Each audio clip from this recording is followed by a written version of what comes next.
If the cost of success is your mental health, then that is too high a price to pay. In today's episode, I want to talk about the importance of growth balanced with preserving your mental and physical well-being.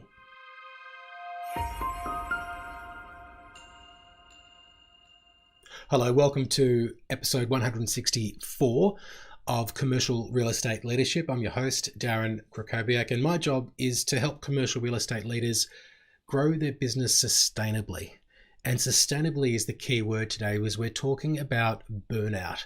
And I think there's been rising cases of burnout in the world, whether it's that they're being reported more or if our lives are becoming more stressful. There's certainly more of it going on that I have seen recently, including someone I know who recently had a nervous breakdown and had to take a number of months away from their business, and somebody else who had an anxiety attack that actually resulted in them going to hospital. And these are obviously some extreme examples of what happens when stress reaches a point that it starts affecting our mental and physical well-being. And while I don't think I'm contributing to that, I do encourage growth.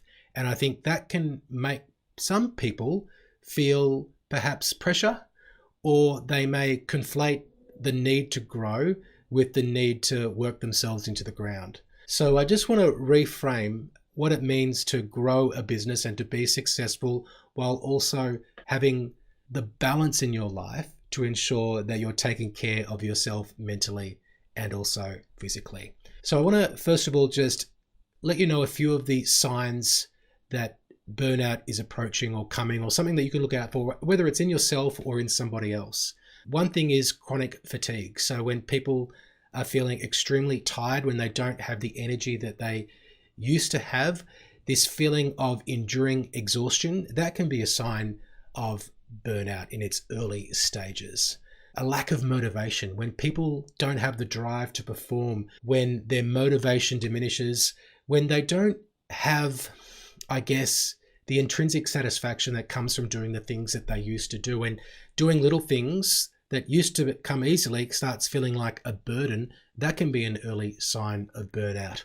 Another one, and I was thinking about my own situation, and I think this is probably the one that I would display, and that is increased risk taking, or perhaps not being as diligent as you previously were or as you should be in certain situations. And one more that can exist is increasing cynicism. So people who were previously very, I guess, positive and effective and had a real sense of attachment to what it is and what they do, start to be a little bit more detached, a little bit more negative. I think that can also be an early sign of burnout. So let's talk about a more balanced approach to work and life. And here are some mindset shifts that I would encourage you to have that can help you avoid burnout. The first one is that a lot of people's identity is based around how hard they work. That is the case in commercial real estate, where it's almost like this arms race about how much we put into what it is that we produce. And if I'm going to be competitive, I would rather my competition judge me based on how much leverage can I create. So how much can I achieve by actually doing less or the same amount that I was previously doing. And a natural, I guess, progression of your own career is your ability to improve, to do more with less. And the way that we can create leverage as a leader is through other people, through money, through technology, and also through media or content. So instead of judging yourself by how hard you work, judge yourself by how much you can produce by actually working the same amount or less. Another mindset shift to make is understanding that long periods of continuous work, while that does help you get into the flow state, can actually lead to diminishing returns. And I talked about this on episode 159 of the show. The point that at some point we actually start being less productive, and we may even start being destructive at some point. So we've got to know when to take a break when we're working for long periods, but also not just when we're working for long continuous periods. We've got to know when to take a break from work and go on a holiday. And if you've got lots of annual leave banked up, that's not a badge of honor. That's a bad thing. Not only are you a burden on the workplace through the ongoing liability that you are carrying because there's all this money that's owed to you, but you're also a burden on other people because you probably need a break. And I personally I do take 10 weeks of annual leave in this business.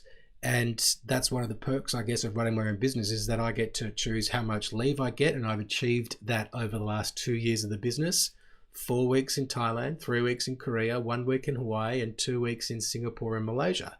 And while you may not be able to prescribe yourself with 10 weeks of annual leave, you can certainly make sure that you get the minimum amount that you're entitled to. And you can also look for ways to extend the amount of leave that you get through taking annual leave when there are also public holidays, for example, to extend the amount of time that you get away from work. It's the time that you can recharge so you can be better when you are at work. The other thing to remember is also making sure that you've got interests and hobbies and things to do outside of work. For many people in commercial real estate and for many people who are business owners and leaders, their work is their life. But there's got to be things outside of work in your life. And I talked about football and the fact that I was more into it this year in episode 156 of the show. I also go to the gym 5 times a week. I'm not as, I guess, good at in terms of the amount of kilometers that I'm punching out every week and the amount of weights that I'm doing as I was a few years ago, but I'm still going there 5 times a week. And that, I think, makes me a more balanced person. It's time away from working.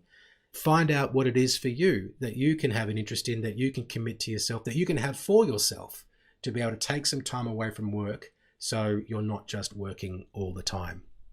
I think if you don't have these shifts in mindset, you may get to a place where you accept that burnout is the inevitable conclusion of just working hard, or you may become numb to when you see other people exhibiting the signs of burnout.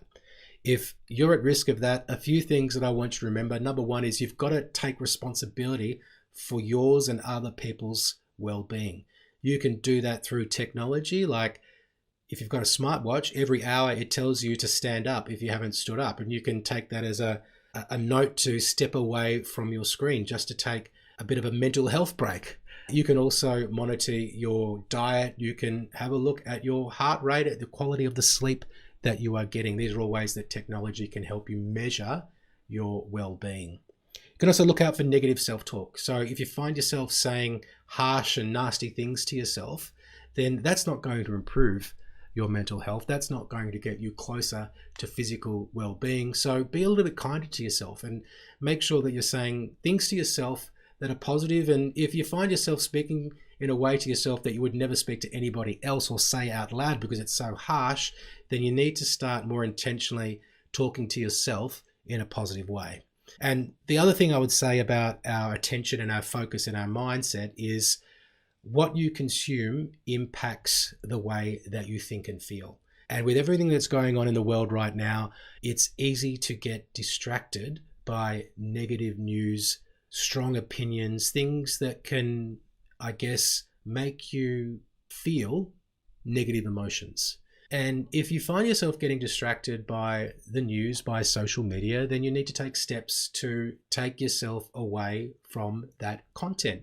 Just the other day, I noticed that, in fact, I didn't notice it for the first few days, but the homepage on my browser started to put just one top story, and I would click on that and I'd be looking at it. And then I realized, hang on, why am I consuming this news? It's because there's this sneaky little top story that's popped up underneath the search bar on my homepage. And there's an option to just turn that off, which I did. And now that's no longer distracting me. So if you notice that there are notifications, home pages, certain apps that are distracting you, you need to take some steps to stop the distraction, because they can be having a negative impact on your mental health, which can, I guess, lead to potentially, in the most extreme cases, burnout, nervous breakdowns, anxiety attacks. The last thing I want to say here is, you're a reflection of the 5 people that you spend the most time with. And while you have choices about who you spend time with outside of work, it's very possible that you're spending a lot of time with people at work. And to the extent that you can, we want to try and create a better environment at work, which brings out the best in the people who are there. And while in commercial real estate, many people tell me that the environment, the culture of their workplace is very masculine and very conservative, there are steps that you can take to create a more empathetic and authentic environment where people are willing to share what's going on in their lives, perhaps be a little bit vulnerable. And it's a bit corny, but they say when you share a problem, you half it, right? Because someone else helps carry that burden. And one of my clients was telling me recently how he's tried to foster this culture of sharing within his team. And one of his team members started talking about the fact that they were feeling a little bit anxious about a new arrival in their family, wife being pregnant, and just what is the financial, I guess, costs of having a child, which was something that is, I guess, a really personal thing, and that he did not expect to hear that person say based on the culture of the office. But once it was said, it was probably something that other people think, and it also shows that other people can talk about their problems. And hopefully that person sharing the fact that they're feeling a little bit anxious about that meant that they're carrying around a less heavy burden moving forward. Look, the point of today's episode, we're getting closer to Christmas, which is a stressful time in itself, but there is more, I believe, mental health challenges in the world today. And I just want to make sure that people, while you're listening to this show and wanting to grow a business and improve yourself from a professional standpoint, that we also remember to take care of ourselves personally, because what good is professional and financial success if it's not sustainable, or if it comes at the expense of your long-term mental and physical health.